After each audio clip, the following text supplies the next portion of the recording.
Olá pessoal, tudo bem? Nesta aula aqui vamos falar sobre o assunto estruturas de organização e departamentalização, que é um assunto bem cobrado aí também nos concursos públicos, é um assunto bem teórico, você vai ter que decorar muitos conceitos, mas não podemos fugir dele, porque se aparece no edital, temos que estudar e tentar entender o máximo possível, tá? Então vamos aqui para as explicações sobre as estruturas de organização, que é um desdobramento do pensamento do Henri Fayol, quando ele cita ali no processo organizacional quais sejam as funções administrativas, planejamento, organização, direção e controle, a função de organização se desdobra nas estruturas também de organização, tanto em nível institucional, como em nível intermediário, como em nível operacional. No nível institucional, falamos dos organogramas gerais, no nível intermediário, falamos da departamentalização e no nível operacional, falamos de cargos, funções e tarefas. Ok? Então, cada organização tem uma estrutura criada de acordo com seus objetivos, com seu tamanho, ramo de atividade, produtos e serviços que fabrica. Portanto, não há duas organizações idênticas. Guarde isso porque você vai precisar mais para frente. Entretanto, apesar dessas diferenças, os autores clássicos e neoclássicos, a gente se remete aí aos primórdios da administração, estabeleceram três tipos tradicionais ou clássicos de organização. Nas questões, eles costumam citar isso. Com relação às estruturas tradicionais, com relação às estruturas clássicas, responda as afirmações a seguir, analise as afirmações a seguir. Quais são os três tipos? Linear, funcional e linha staff. Então, isso do ponto de vista institucional. Do ponto de vista, você pega ali a pirâmide organizacional, você tem operacional, intermediário e institucional. Então, do ponto de vista institucional, vamos aqui analisar os aspectos, tá? Então, as estruturas que nos interessam são linear, funcional, lean staff e em nível intermediário a departamentalização. Como podemos analisar a estrutura linear? Ela tem esse aspecto, é a mais simples, a mais antiga e aquela onde a hierarquia vai desde o primeiro dirigente até o último operário de chão de fábrica, uma linha contínua onde não há repartição de autoridade. O presidente manda no diretor, o diretor manda no gerente, o gerente manda no supervisor e o supervisor manda nos diferentes grupos de executores. Ali são executores de áreas diferentes, tá certo? Os primeiros podem ser do RH, o segundo grupo pode ser da área técnica, o terceiro grupo pode ser do financeiro, o quarto grupo pode ser da contabilidade e assim por diante, grupos diferentes. Então, nesse modelo, o principal princípio que eles cobram é da unidade de comando, que significa que um superior, um subordinado, só recebe ordens de um superior, ele nunca tem dois chefes. Então, não tem dois supervisores, não tem dois gerentes, não tem dois diretores. Tá? Então, é comando único, isso é inspirado nas organizações militares e eclesiásticas do tempo medieval. Tá bom? Bom, o tipo linear de organização é o mais antigo e mais simples, como eu falei, é aquele onde a hierarquia compreende do primeiro ao último dirigente, numa escala vertical de autoridade, atende ao princípio da unidade de comando, como eu já comentei, e também atende, de alguma maneira, ao princípio da unidade de direção, uma vez que eu tenho cada grupo de executores sob uma única direção, que é ali daquele supervisor. Isso acontece na estrutura linear, mas também ali embaixo temos uma pequena falha, uma vez que aquele supervisor, vocês viram eu falando que são executores de áreas diferentes com um só supervisor. Então, esse supervisor vai ter que entender de coisas diferentes também. Então, embora exista unidade de direção, que quer dizer, eu tenho um grupo de executores sob uma única direção, mas isso tem uma falhazinha ali na estrutura linear, embora eles não cobram muito isso, mas sim você saber dizer que segue unidade de comando, segue unidade de direção, é o mais simples, mais antigo e compreende uma linha muito clara de hierarquia que vai do primeiro até o último dirigente e também até chegar ao último operário, aquele de nível mais baixo, hierarquicamente falando, tá bom? É uma estrutura simples e fácil de compreender, então não tem muita dificuldade de você entender quem manda em quem obedece em quem. Há uma clara delimitação das responsabilidades, né, de quem manda, quem obedece. É bastante estável, pois permite o funcionamento da organização graças à centralização do controle no topo da hierarquia e é o tipo de organização de estrutura indicado para pequenas empresas pela facilidade de operacionalização e pela economia de sua estrutura simples. Mas você já entendeu e já percebeu que não serve para organizações grandes e complexas, notadamente aquelas do setor público, né? Agora, eles cobram a teoria disso porque a organização linear é como se fosse o embrião dos demais tipos de estruturas que existem, que vamos falar aqui durante a nossa aula. Algumas desvantagens. A organização linear apresenta as seguintes desvantagens e limitações. E da Alberto Chiavenato na veia, não é, pessoal? Estabilidade constante das relações formais engessa a organização, dificultando a adaptação a novas situações e condições externas. Estamos bitolados numa hierarquia e daqui não podemos nos afastar. A autoridade linear baseada no comando único provoca rigidez na disciplina, bitolando e dificultando a cooperação e iniciativa das pessoas, principalmente porque o chefe manda e você tem que obedecer. Isso é só aquele chefe. Talvez o outro chefe você tivesse maior identificação e conseguisse realizar melhor as tarefas sob outra coordenação. A organização linear exagera a função de chefia e de comando, pois pressupõe, ali está pressupões, né, mas pressupõe a existência de chefes capazes de fazer tudo e saber tudo. Foi o caso daquele supervisor ali que tem que ser um generalista, né? Então, a unidade de comando torna o chefe um generalista, acabei de dizer, e à medida que a empresa cresce, uma desvantagem é que a organização linear provoca o congestionamento das linhas de comunicação, porque tudo tem que passar por um canal só até chegar ao dirigente máximo. As comunicações, por serem lineares, tornam-se demoradas e sujeitas a intermediários e a distorções por causa do passa-repassa de informações. Beleza? Bom, então já na organização funcional, que tem esse nome porque ela especializa as pessoas nas suas respectivas funções, mas também as direções, as orientações, as lideranças são também especializadas, em função das funções básicas das empresas. Quais são as funções básicas das empresas por Henri Fayol? Você lembra disso? Técnicas comerciais, contábeis, financeiras, de segurança e administrativas, que por sua vez se desdobram em planejamento, organização, direção e controle. Então, a diferença aqui é que você pode ver que não tem só um supervisor. Temos agora um supervisor para cada grupo de executores. Assim, eu posso especializar não só os executores, como também os supervisores. Aviso que essas linhas diagonais, elas não aparecem nos organogramas de verdade. Elas estão aí por um motivo que você já vai saber qual é, tá bom? Que a Venato traz isso no livro dele, mas depois ele explica ali que é só para efeitos didáticos. Bem, vamos analisar aqui algumas características. Nas organizações lineares, os princípios fundamentais são unidade de comando, unidade de direção e autoridade vertical. Beleza. Não é o que acontece nas organizações funcionais. Nessas, a autoridade é exercida de acordo com a divisão da administração, da direção e da chefia por função. Então, não vou ter um total, uma unidade de comando total na organização funcional. Veja por quê. Isso quer dizer que um superior pode atuar em diferentes setores, de acordo com as exigências de sua função. Assim como um certo trabalhador pode receber ordens de mais de um superior do mesmo nível, dependendo das diversas áreas ou setores de atividades que ele desempenha.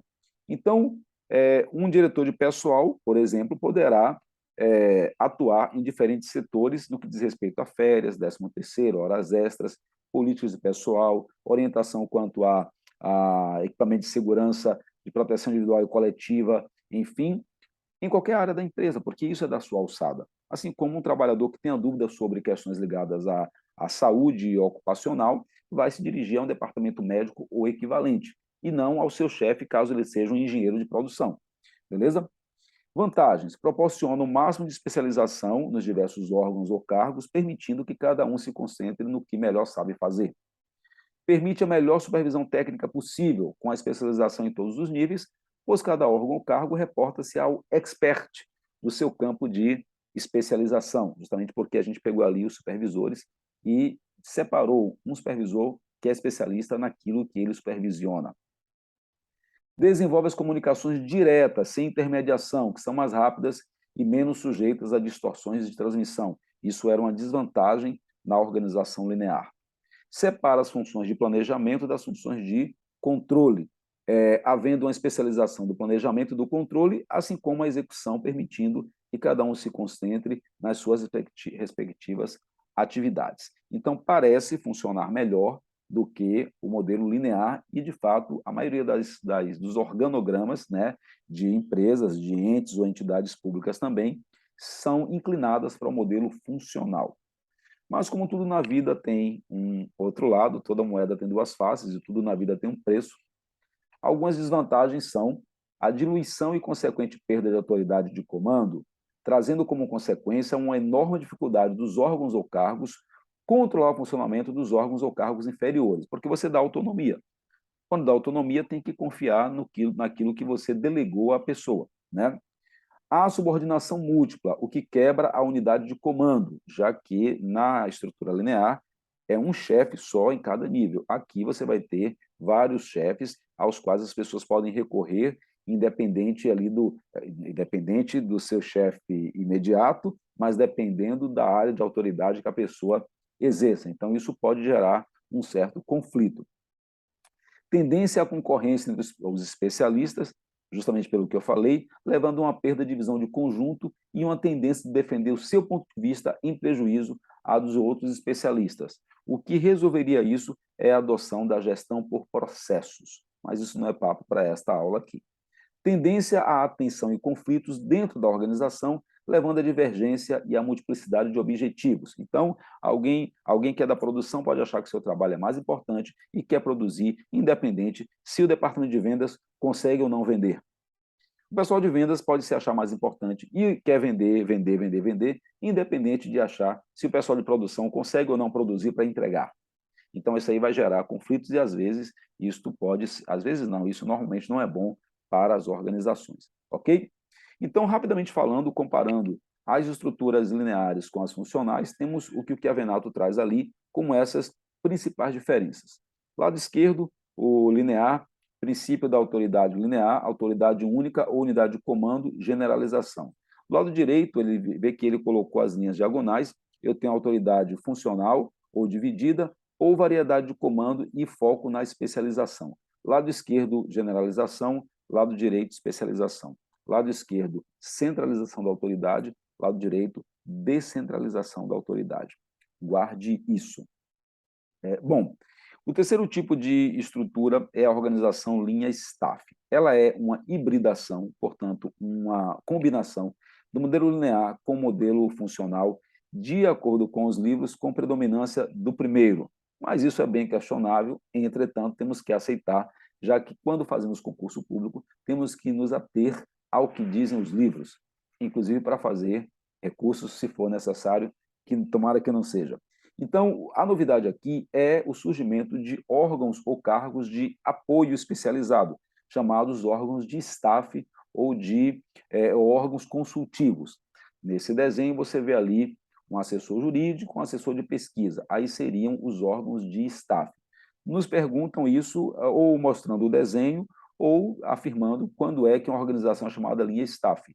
Quando ela tem órgãos de assessoria, órgãos de consultoria, conselhos, ou assessores, ou comitês, ou algo assim, são normalmente ligados à assessoria ou staff, tá bom?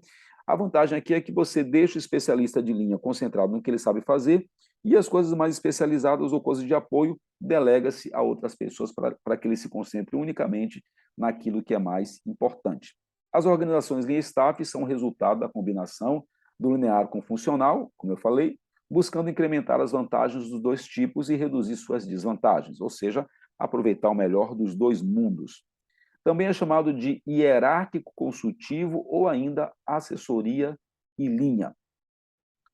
Nesse tipo, a linha staff, entende-se por linha a relação de autoridade direta de um superior que dá ordens, instruções e orientação a seus subordinados. Então, o gerente, o diretor, o supervisor exerce cargo de linha.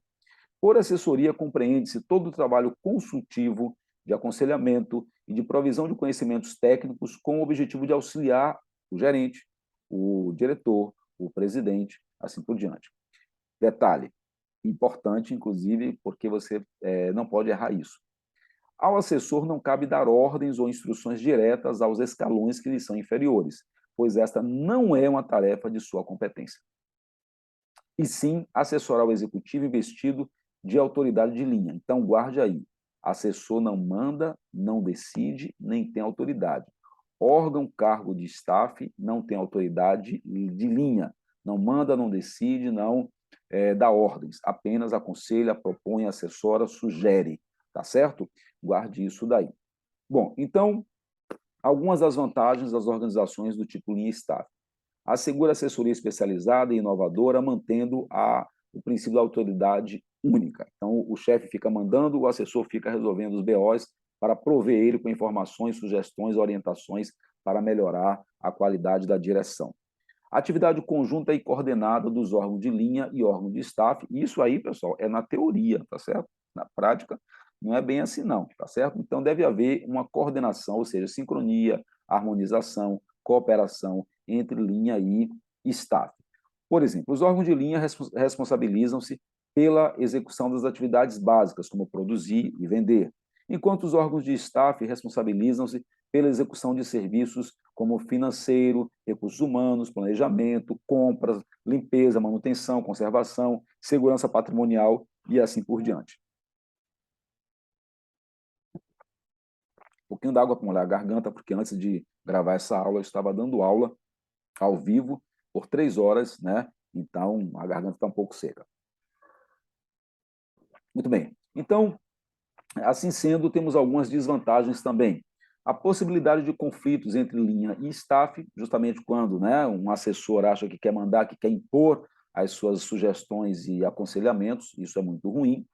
Dificuldade de obtenção e manutenção do equilíbrio entre linha e staff, os especialistas tendem a forçar suas sugestões e isso faz com que haja realmente um pouco de conflito. Ali em cima, onde é dito, uma vez que o assessor não tem autoridade linear sobre os executores e o gerente de linha não dispõe de tempo para se especializar, deságua na letra B de bola. Tá? E aí gera esse tipo de situação. Muito bem, então isso aí do ponto de vista institucional. Tá? Esses modelos linear, funcional e staff são modelos mecanicistas, são modelos burocráticos. Existem modelos orgânicos, onde o Chiavenato propõe que o modelo orgânico é baseado na adocracia, escreve-se ADH, adocracia, que é uma forma livre e solta, totalmente descentralizada, onde as pessoas trabalham em equipes multifuncionais com autonomia de decisão. Tá? Então, eu tenho um modelo mecanicista, que é formal, que é rígido, que tem organograma, que tem estatuto, que tem regimento, e tem um modelo mais solto, que, embora tenha alguns desses elementos, as pessoas estão mais livres, não estão insuladas ali numa posição, num quadrado burocrático. São os modelos orgânicos, tá certo? Muito bem. Quando vamos para o nível intermediário das organizações, falamos de departamentalização. A departamentalização é a divisão horizontal das atividades que garante a homogeneidade do trabalho. E ela acontece assim, e agora presta atenção que aqui eu tenho, que nos editais aparece ali critérios de departamentalização. São essas coisas aqui. Qual é o critério? É a função? É o produto? É o serviço? É o local? É o cliente? É o processo ou o projeto?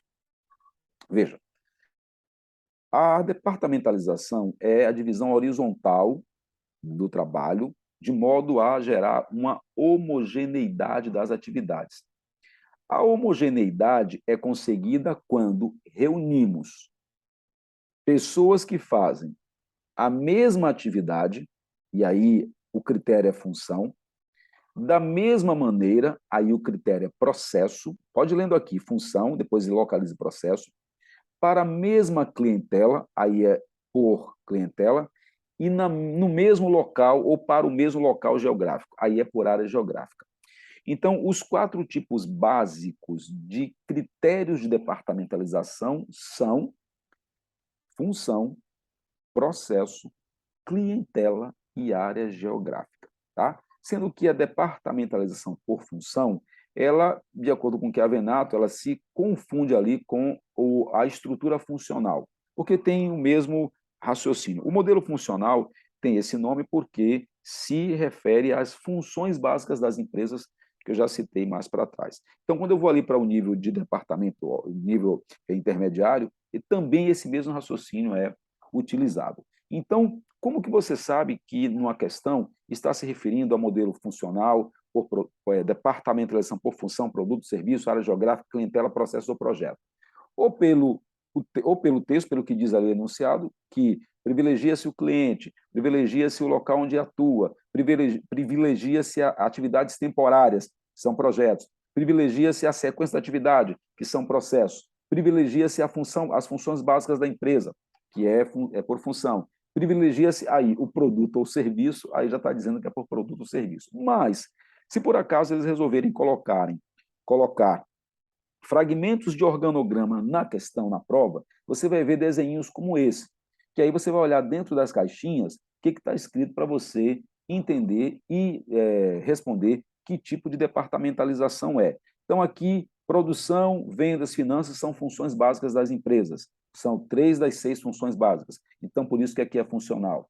Aqui eu tenho analgésico, antibiótico, inseticida, pigmentos, produtos. Então, aqui por produto. Aqui eu tenho conta corrente, câmbio, financiamento, serviço financeiro, né? Área de serviço financeiro. Então, aqui provavelmente seria uma questão ligada a banco, por exemplo, colocaria esse tipo de desenho para perguntar. Financiamento, câmbio. Aliás, no setor público, a maioria das entes e entidades prestam serviço, né? Então, é bem comum você ter também a mistura disso em vários organogramas de organizações públicas.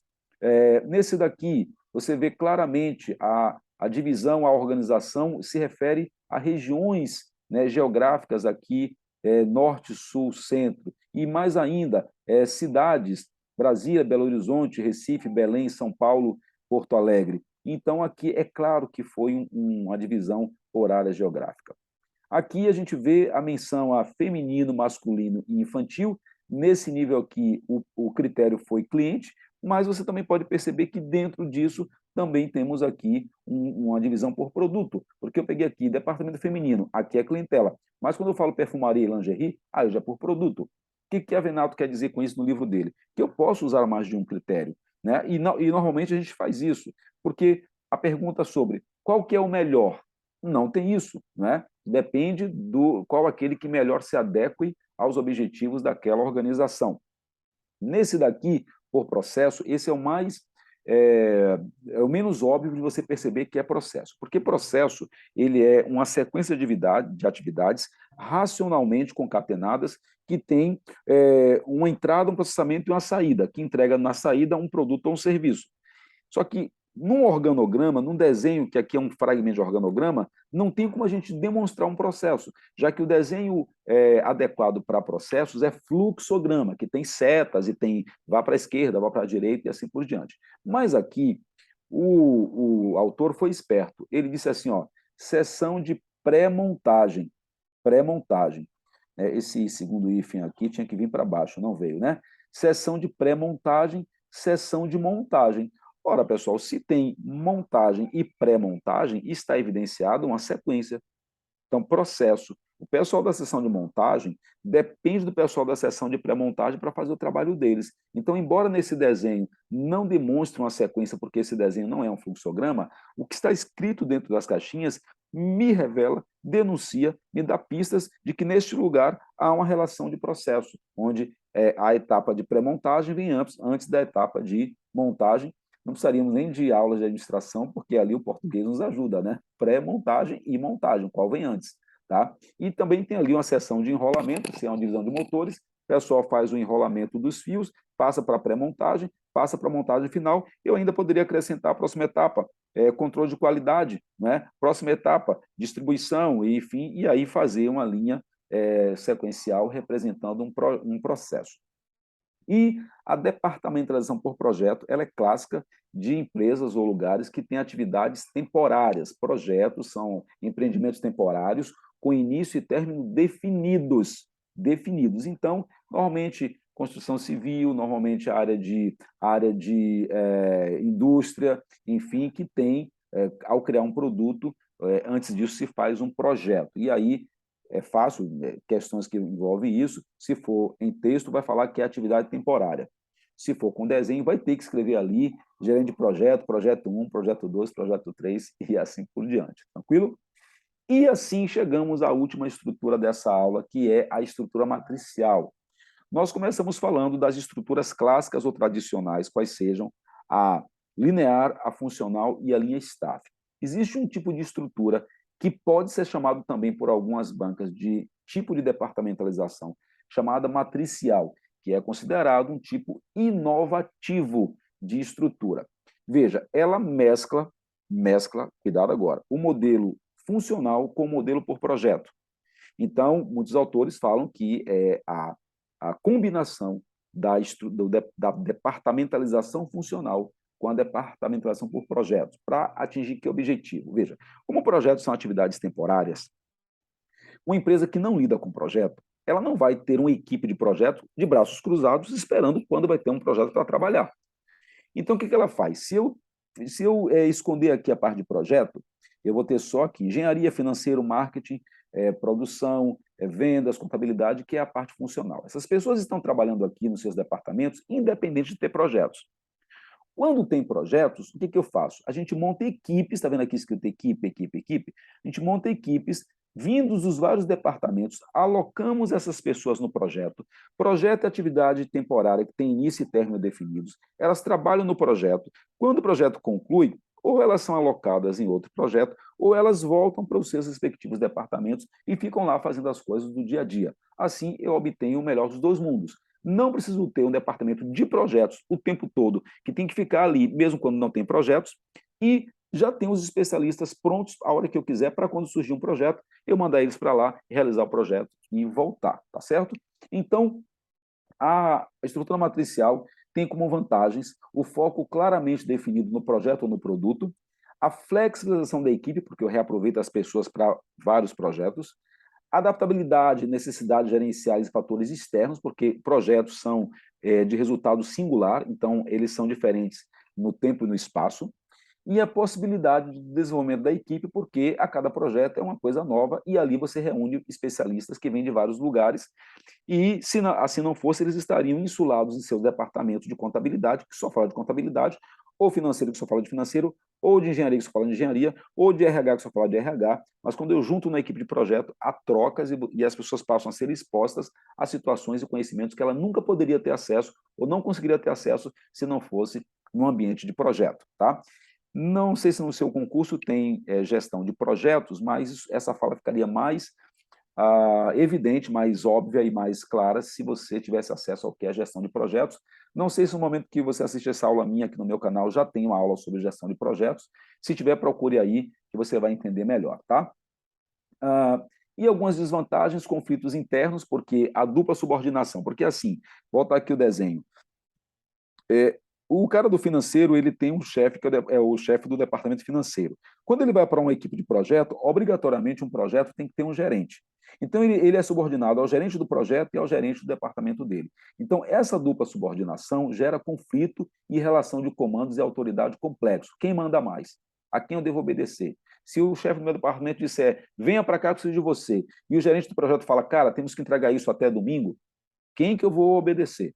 E se os dois chefes estiverem brigando entre eles por poder ou por atenção ou por qualquer outra coisa, o funcionário fica na briga ali, que um é o mar, o outro é o rochedo, e o funcionário é o marisco que fica recebendo a porrada das ondas. Tá? Complexo sistema de compensação dos empregados. Vamos remunerar a pessoa como integrante do departamento financeiro ou no resultado que ele vai ter no projeto. Né? Ele vai ser deslocado para trabalhar num projeto em outra cidade, eu vou ter que pagar deslocamento, estadia, alimentação, alguma bonificação, ou como é. Então, aí tem que tomar cuidado com isso. E há uma resistência ao fim do modelo matricial para aquelas pessoas que gostam de trabalhos novos, desafiantes e com novos sabores, que não querem ficar o tempo todo de trás do mesmo computador, da mesma janela, da mesma sala, mesmo quadro, mesmo colega, mesmo andar, tudo igual. Né? E aí, pessoas que não gostam de rotina, quando são colocadas em estruturas matriciais, e ela fica sendo ali vez por outra, alocado em projetos, resiste ao final desse tipo de estrutura, beleza?